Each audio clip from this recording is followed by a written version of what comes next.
शांति। 30 जून 2024 प्रातः मुरली ओम शांति। अव्यक्त बाप दादा रिवाइज 30/3/2000 मधुबन। आज बाबा के अव्यक्त महावाक्य हैं। बाबा ने सुनाया, मन को दुरुस्त रखने के लिए बीच बीच में 5 सेकंड भी निकाल कर मन की एक्सरसाइज करो। मन को दुरुस्त रखने के लिए बीच बीच में 5 सेकंड भी निकाल मन की एक्सरसाइज करो। आज दूरदेशी बाप दादा अपने साकार दुनिया के भिन्न भिन्न देशवासी बच्चों से मिलने आए हैं। आज दूरदेशी बाप दादा अपने साकार दुनिया के भिन्न भिन्न देशवासी बच्चों से मिलने आए हैं। बाप दादा भिन्न भिन्न देशवासियों को एक देशवासी देख रहे हैं। चाहे कोई कहाँ से भी आए हो, लेकिन सबसे पहले सभी एक ही देश से आए हो ना। अब चाहे किसी देश में जा कर के जन्म हुआ है, लेकिन आए तो एक ही देश से है ना। तो अपना अनादि देश याद है ना, प्यारा लगता है ना। बाप के साथ साथ अपना अनादि देश भी बहुत प्यारा लगता है ना। बाप दादा आज सभी बच्चों के 5 स्वरूप देख रहे हैं। जानते हो 5 स्वरूप कौन से हैं? जानते हो ना। बाबा कहते जानते हो 5 स्वरूप कौन से? जानते हो ना। बाबा ने कहा 5 मुखी ब्रह्मा का भी पूजन होता है। तो बाप दादा सभी बच्चों के 5 स्वरूप देख रहे हैं। पहला अनादि ज्योतिर्बिंदु स्वरूप याद है ना। पहुंच गए परम धाम में, अपना स्वरूप भूल तो नहीं जाते। दूसरा है आदि देवता स्वरूप, पहुंच गए देवता स्वरूप में। तीसरा मध्य में पूज्य स्वरूप हुए भी याद है ना। आप सबकी पूजा होती है या भारतवासियों की होती है? आपकी पूजा होती है।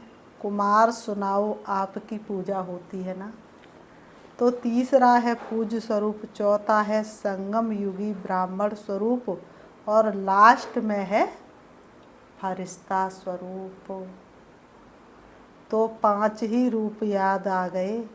अच्छा, 1 सेकंड में ये 5 ही रूपों में अपने को अनुभव कर सकते हो। 1 2 3 4 5 तो कर सकते हो। बाबा ने कहा कर सकते हो। अभी पल भर में 1 सेकंड में पहुंच गए परम धाम। फिर आ गए सतयुग में, फिर पहुंच गए द्वापर युग में पूजा हो रही है, फिर पहुंच गए संगम पर ब्राह्मण बन गए, फिर पहुंच गए सूक्ष्म वतन में फरिश्ता बन गए। ये 5 ही स्वरूप कितने प्यारे हैं। जब चाहो जिस भी रूप में स्थित होने चाहो, सोचा और अनुभव किया। यही रूहानी मन की एक्सरसाइज है। आजकल सभी क्या करते हैं? एक्सरसाइज करते हैं ना। जैसे आदि में भी आपकी दुनिया में सतयुग में नेचुरल चलते फिरते की एक्सरसाइज थी। खड़े होकर के 1 2 3 एक्सरसाइज नहीं। तो अभी अंत में भी बाप दादा मन की एक्सरसाइज कराते हैं। जैसे स्थूल एक्सरसाइज से तन तंदुरुस्त रहता ना, तो चलते फिरते ये मन की एक्सरसाइज करते रहो। इसके लिए टाइम नहीं चाहिए। 5 सेकंड कभी भी निकाल सकते हो या नहीं? ऐसा कोई बिजी है जो 5 सेकंड भी निकाल ना सके? बाबा पूछते ऐसा कोई बिजी है जो 5 सेकंड भी निकाल ना सके? जिस पर 5 सेकंड भी ना निकले, बाबा ने कहा ऐसा कोई बिजी है? कोई तो हाथ उठाओ। फिर तो नहीं कहेंगे क्या करें टाइम नहीं मिलता, ये तो नहीं कहेंगे ना। टाइम मिलता है तो ये एक्सरसाइज बीच बीच में करो। किसी भी कार्य में हो 5 सेकंड की ये मन की एक्सरसाइज करो, तो मन सदा ही दुरुस्त रहेगा, ठीक रहेगा। बाप दादा तो कहते हर घंटे में ये 5 सेकंड की एक्सरसाइज करो। हो सकती है? देखो सभी कह रहे हैं हो सकती है। बाबा ने कहा देखो सभी कह रहे हैं कि हो सकती है। याद रखना, ओम शांति भवन याद रखना, भूलना नहीं। तो जो मन की भिन्न भिन्न कंप्लेन है ना, क्या करें मन नहीं टिकता, मन को मड़ बना देते हैं। मन को क्या बना देते हैं? मड़ बना देते हैं। बाबा ने कहा भजन करते हैं ना, पहले ज़माने में पाव शेर और मड़ होता था, आजकल बदल गया है, तो मन को मड़ बना देते हैं बोझ वाला। और ये एक्सरसाइज करते रहेंगे तो बिल्कुल लाइट हो जाएंगे, अभ्यास हो जाएगा। ब्राह्मण शब्द याद आए तो ब्राह्मण जीवन के अनुभव में आ जाओ। फरिश्ता शब्द कहो तो फरिश्ता बन जाओ। मुश्किल है? नहीं है। बाबा कह रहे मुश्किल है? नहीं है। कुमार बोलो थोड़ा मुश्किल है। आप फरिश्ते हो या नहीं, आप ही हो या दूसरे हैं? कितने बार फरिश्ते बने हो, अनगिनत बार बने हो, आप ही बने हो। अच्छा, अनगिनत बार की हुई बात को रिपीट करना क्या मुश्किल होता है? कभी कभी होता है। अभी अभ्यास करना, कहाँ भी हो 5 सेकंड मन को घुमाओ, चक्कर लगाओ। चक्कर लगाना तो अच्छा लगता है ना। टीचर्स ठीक है ना, बाबा कहते टीचर्स ठीक है ना। राउंड लगाना आएगा ना, बस राउंड लगाओ फिर कर्म में लग जाओ। हर घंटे में राउंड लगाया फिर काम में लग जाओ। बाबा ने कहा क्योंकि काम को तो छोड़ नहीं सकते हैं ना। बाबा ने कहा क्योंकि काम को तो छोड़ नहीं सकते, काम तो करना ही पड़ेगा। ड्यूटी तो बजानी है, लेकिन 5 सेकंड, मिनट भी नहीं, सेकंड नहीं निकल सकता है। निकल सकता है UN की ऑफिस से मैं निकल सकता है। मास्टर सर्वशक्तिवान होना क्या हो? मास्टर सर्वशक्तिवान होना, तो मैं शक्ति अपार है ना। तो बाबा ने कहा तो मास्टर सर्वशक्तिवान क्या नहीं कर सकते? मास्टर सर्वशक्तिवान क्या नहीं कर सकते? कौन हो? मास्टर सर्वशक्तिवान हो। तो बाबा कहते कि मास्टर सर्वशक्तिवान क्या नहीं कर सकते, सब कुछ कर सकते हैं ना। तो बाबा ने कहा, बाबा कहते हैं बाप दादा को एक बात पर बच्चों को देख करके मीठी मीठी हंसी आती है।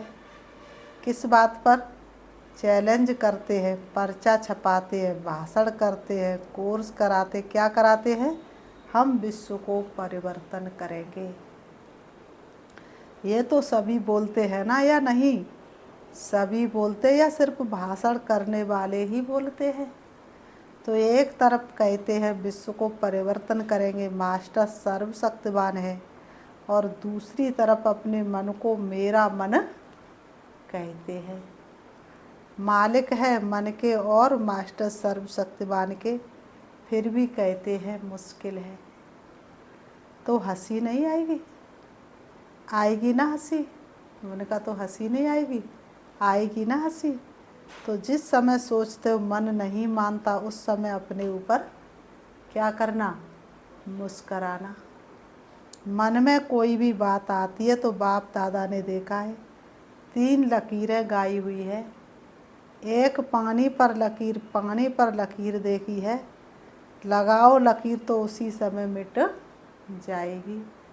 पानी की लकीर कैसी होती है? लकीर लगाओ उसी समय मिट जाएगी। लगाते तो है ना, तो दूसरी या किसी भी कागज़ पर, स्लेट पर, कहाँ भी लकीर लगाना। और सबसे बड़ी लकीर है पत्थर पर लकीर। पत्थर की लकीर मिटती बहुत मुश्किल है। तब तो कहते हमारी बात तो पत्थर की लकीर है। तो पत्थर पर लकीर मिटती बहुत मुश्किल है।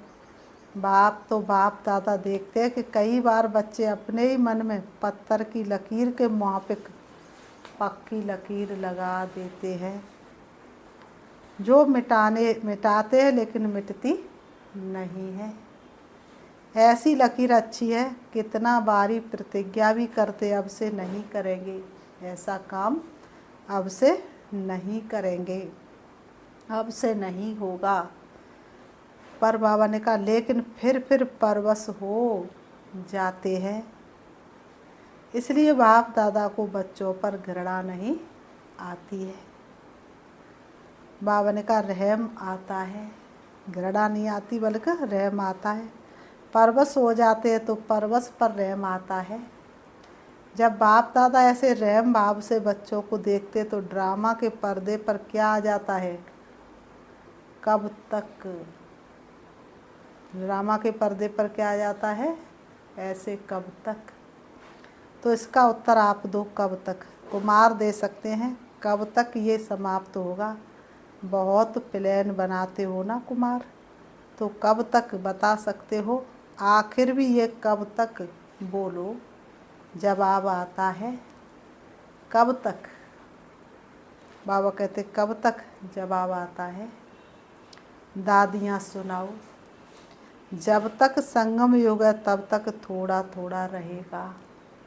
तो संगम युग भी कब तक, जब फरिश्ता बन जाएंगे वह भी कब तक। बाबा बताए फरिश्ता बनना आपको है या बाप को। तो इसका सब जवाब सोचना। बाप तो कहेंगे अब तैयार है, आधी माला में भी हाथ नहीं उठाया। बाप दादा सदाई बच्चों को संपन्न स्वरूप में देखने चाहते हैं। जब वो कहते ही हो बाप ही मेरा संसार है, ये तो सब कहते हो ना, दूसरा भी कोई संसार है क्या। बाप के अलावा दूसरा भी कोई संसार है क्या। बाप ही संसार है तो संसार के बाहर और क्या है। सिर्फ संस्कार परिवर्तन करने की बात है। ब्राह्मणों के जीवन में मेजॉरिटी विघ्न रूप बनता है संस्कार। चाहे अपना संस्कार चाहे दूसरों का संस्कार। ज्ञान सभी में है, शक्तियाँ भी सभी के पास हैं, लेकिन कारण क्या होता है, जो शक्ति जिस समय कार्य में लानी चाहिए उस समय इमर्ज होने के बजाय थोड़ा पीछे इमर्ज होती है। पीछे सोचते हैं कि ये ना कहकर ये कहती तो बहुत अच्छा, ये करने के बजाय ये करती तो बहुत अच्छा, लेकिन जो समय पास होने का था वह तो निकल जाता है। वैसे सभी अपने में शक्तियों को सोचते भी रहते हो, सहन शक्ति ये है, निर्णय शक्ति ये है, ऐसे यूज करना चाहिए। सिर्फ थोड़े समय का अंतर पड़ जाता है। और दूसरी बात क्या होती है, चलो एक बार समय पर शक्ति कार्य में नहीं आई और बाद में महसूस भी किया कि ये ना करके ये करना चाहिए था, समझ में आ जाता है पीछे, लेकिन उस गलती को एक बार अनुभव करने के बाद आगे के लिए अनुभवी बन उसको अच्छी तरह से रियलाइज कर ले तो दोबारा नहीं हो। तो बाबा ने कहा दोबारा नहीं हो, एक बार के बाद दूसरी बार ना हो, फिर भी प्रोग्रेस हो सकती है। बाबा ने कहा चलो एक बार गलती हुई और दोबारा ना हो, बाबा ने कहा फिर भी क्या हो सकती है, प्रोग्रेस हो सकती है। बाबा कहते हैं उस समय समझ में आता है ये रॉन्ग है, उस समय समझ में आता है ये रॉन्ग है, ये राइट है, लेकिन वही गलती दोबारा नहीं हो उसके लिए अपने आप से अच्छी तरह से रियलाइजेशन करना। बाबा ने कहा रियलाइजेशन करना, उसमें भी इतना फुल परसेंटेज पास नहीं होते और माया बड़ी चतुर है। वही बात मानो आप में सहन शक्ति कम है तो ऐसी ही बात जिसमें आपको सहन शक्ति यूज करना, एक बार आपने रियलाइज कर लिया, लेकिन माया क्या करती है कि दूसरी बारी थोड़ा सा रूप बदली करके आती है। होती वही बात है, लेकिन जैसे आजकल के ज़माने में चीज़ वही पुरानी होती है लेकिन पॉलिश ऐसी कर देते जो नई से भी नई दिखाई दे। तो माया भी ऐसे ही है, एक बार फेल करेगी सहन शक्ति में, दोबारा फिर वही दूसरा रूप लेकर के आ जाएगी, पता ही नहीं चलेगा कि फिर से फेल हो जाएंगे। बाबा ने कहा जो बात का रहस्य वही होता है। मानो आप में ईर्ष्या आ गई, ईर्ष्या भी भिन्न भिन्न रूप की है, एक रूप की नहीं है। तो बीज ईर्ष्या का ही होगा, लेकिन और रूप में आएगी, पहले वाले रूप में नहीं आएगी, और रूप में आएगी। लेकिन बीज किसका होगा? बीज ईर्ष्या का होगा। बाबा ने कहा, बाबा कहते हैं उसी रूप में नहीं आती है। तो कई बार सोचते कि ये बात पहले वाली तो वह थी ना, ये तो बात ही दूसरी है ना। लेकिन बीज वही होता है, सिर्फ रूप परिवर्तन होता है। उसके लिए कौन सी शक्ति चाहिए? परखने की शक्ति चाहिए। बाबा ने कहा उसके लिए क्या चाहिए? परखने की शक्ति चाहिए। इसके लिए बाप दादा ने पहले भी कहा है कि दो बातों का टेंशन रखो। एक सच्ची दिल, सच्चाई अंदर नहीं रखो, अंदर रखने से गैस का गुब्बारा भर जाता है और आखिर क्या होगा? फटेगा ना। तो सच्ची दिल, चलो आत्माओं के आगे थोड़ा संकोच होता है, थोड़ा शर्म सा आता है, पता नहीं मुझे किस दृष्टि से देखेंगे, लेकिन सच्ची दिल से महसूस था तो बाप दादा के आगे रखो। ऐसे नहीं मैंने बाप दादा को कह दिया ये गलती हो गई, जैसे ऑर्डर चलाते हैं, हाँ मेरे से ये गलती हो गई, ऐसे नहीं। महसूसता की शक्ति से, सच्ची दिल से, सिर्फ दिमाग से नहीं लेकिन दिल से अगर बाप दादा के आगे महसूस करते हैं तो दिल खाली हो जाएगी। कोई भी गलती को बाप दादा के आगे महसूस करते तो क्या होगी? दिल खाली हो जाएगी, किचड़ा खत्म। बातें बड़ी नहीं होती है, छोटी ही होती है, लेकिन अगर आपकी दिल में छोटी छोटी बातें भी इकट्ठी होती रहती है तो उनसे दिल भर जाती है, खाली तो नहीं रहती है ना। तो दिल खाली नहीं तो दिलाराम कहाँ बैठेगा? जब दिल खाली नहीं तो दिलाराम कहाँ बैठेगा? बैठने की जगह तो होना। तो सच्ची दिल पर साहिब राजी, जो हूँ जैसी हूँ, जो हूँ जैसा हूँ, बाबा आपका हूँ। बाबा ने कहा बाप दादा तो जानते ही है कि नंबर बार तो होने ही है, इसलिए बाप दादा उस नज़र से आपको नहीं देखेगा। लेकिन सच्ची दिल और दूसरा कहा था सदा बुद्धि की लाइन क्लियर हो, लाइन में डिस्टरबेंस नहीं हो, कट ऑफ नहीं हो। बाप दादा जो एक्स्ट्रा समय पर शक्ति देने चाहते हैं, दुआएं देने चाहते हैं, एक्स्ट्रा मदद देने चाहते हैं, अगर डिस्टरबेंस होगी तो वह मिल नहीं सकेगी।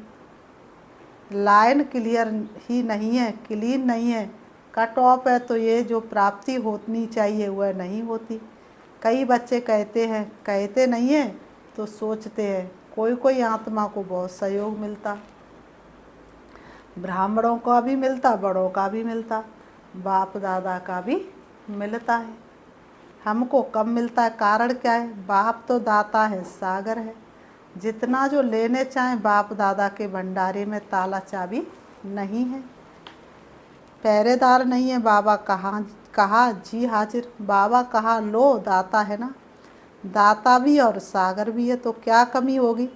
इन्हीं दो बातों की कमी होती है। एक सच्ची दिल, साफ दिल हो, चतुराई नहीं करो, चतुराई बहुत करते हैं, भिन्न भिन्न प्रकार की चतुराई करते हैं। तो साफ दिल, सच्ची दिल, और दूसरा बुद्धि की लाइन सदा चेक करो, क्लियर है और क्लीन है। आजकल के साइंस के साधनों में भी देखते हो ना, थोड़ी भी डिस्टरबेंस क्लियर नहीं करने देती। तो ये ज़रूर करो, बाबा कहते तो ये ज़रूर करो। और विशेष बात, इस सीज़न का लास्ट टर्न है ना, इसलिए बाबा क्या कर रहे हैं? बता रहे हैं। इसलिए बाबा ये सारी बातें बता रहे हैं। बाबा कहते हैं डबल विदेशियों के लिए ही नहीं, सबके लिए है। लास्ट टर्न में आप सामने बैठे हो तो आपको ही कहना पड़ता है। बाप दादा ने देखा है कि एक संस्कार या नेचर कहो, नेचर तो हर एक की अपनी अपनी है, लेकिन सर्व का स्नेही और सर्व बातों में संबंध में सफल, मनसा में विजयी और वाणी में मधुरता तब आ सकती है जब इजी नेचर हो। अलबेली नेचर नहीं, अलबेलापन अलग चीज़ है। इसी नेचर उसको कहा जाता है, इजी नेचर उसको कहा जाता है। जैसा समय, जैसा व्यक्ति, जैसा सरकमटास उसको परखते हुए अपने को इजी कर देवे। इजी अर्थात मिलनसार। टाइट नेचर बहुत टू मच, ऑफिशियल नहीं। ऑफिशियल रहना अच्छा है लेकिन टू मच नहीं। और समय पर जब समय ऐसा है, उस समय अगर कोई ऑफिशियल बन जाता तो वह गुण के बजाय उनकी विशेषता उस समय नहीं लगती। अपने को मोल्ड कर सके, मिलनसार हो सके, छोटा हो बड़ा हो, बड़े से बड़ेपन में चल सके, छोटे से छोटेपन में चल सके, साथियों में साथी बन के चल सके, बड़ों से रिगार्ड से चल सके, इसी मोल्ड कर सके, इजी मोल्ड कर सके, इजी मोल्ड कर सके। शरीर भी इजी रखते हैं ना तो जहाँ भी चाहे मुड़ जाते हैं, और टाइट होगा तो मुड़ नहीं सकेगा। अलबेलापन भी नहीं, इजी है तो जहाँ चाहे इजी हो जाए, अलबेला हो जाए नहीं। बाप दादा ने कहा ना, इजी हो जाओ तो इजी हो गए। ऐसे नहीं करना। इजी नेचर अर्थात जैसा समय वैसा अपना स्वरूप बना सके। अच्छा, डबल विदेशियों को अच्छा चांस मिला है। सभी को ड्रिल याद है या भूल गई? अभी अभी सभी ये ड्रिल करो, लगाओ चक्कर। अच्छा, चारों ओर के सर्वश्रेष्ठ आत्माओं को, चारों ओर से याद प्यार समाचार भेजने वाले बच्चों को, बहुत अच्छे भिन्न भिन्न संबंध से स्नेह के पत्र और अपना हाल चाल लिखा है। सेवा समाचार उमंग प्लान बहुत अच्छे अच्छे लिखे हैं, जो बाप दादा को मिल ही गए। जिस प्यार से मेहनत से लिखा है, तो जिन्होंने भी लिखा है वह हर एक अपने अपने नाम से बाप दादा का, दिलाराम का दिल से याद प्यार स्वीकार करें। बच्चों का प्यार बाप से और उससे पदम गुणा बाप का बच्चों से प्यार है और सदा अमर है। स्नेही बच्चे ना बाप से अलग हो सकते, ना बाप बच्चों से अलग हो सकते हैं। साथ है, साथ ही रहेंगे। चारों ओर के सदा स्वयं को बाप समान बनाने वाले, सदा बाप के नैनों में, दिल में, मस्तक में समीप रहने वाले, सदा एक बाप के संसार में रहने वाले, सदा हर कदम में बाप दादा को फॉलो करने वाले, सदा विजयी थे, विजयी हैं और विजयी रहेंगे, ऐसे निश्चय और नशे में रहने वाले, ऐसे अति श्रेष्ठ सिकीलते प्यारे से प्यारे सरब बच्चों को बाप दादा का याद प्यार और नमस्ते। रूहानी हम बच्चों की, रूहानी बाप दादा को याद प्यार और नमस्ते नमस्ते नमस्ते। वरदान है आज की मुरली से। हर सेकंड के हर संकल्प का महत्व जानकर जमा का खाता भरपूर करने वाली समर्थ आत्मा भव। हर सेकंड के हर संकल्प का महत्व जानकर जमा का खाता भरपूर करने वाली समर्थ आत्मा भव। स्पष्टीकरण है। संगम युग पर अविनाशी बाप द्वारा हर समय अविनाशी प्राप्तियां होती है। ये संगम युग वरदानों का युग है, भाग्य बनाने का युग है, जमा करने का युग है। तो बाबा ने कहा संगम युग पर अविनाशी बाप द्वारा हर समय अविनाशी प्राप्तियां होती है। सारे कल्प में ऐसा भाग्य प्राप्त करने का ये एक ही समय है। इसलिए आपका स्लोगन है, अभी नहीं तो कभी नहीं। जो भी श्रेष्ठ कार्य करना है वह अभी करना है। इस स्मृति से कभी भी समय, संकल्प व कर्म व्यर्थ नहीं गवाएंगे। समर्थ संकल्पों से जमा का खाता भरपूर हो जाएगा और आत्मा समर्थ बन जाएगी।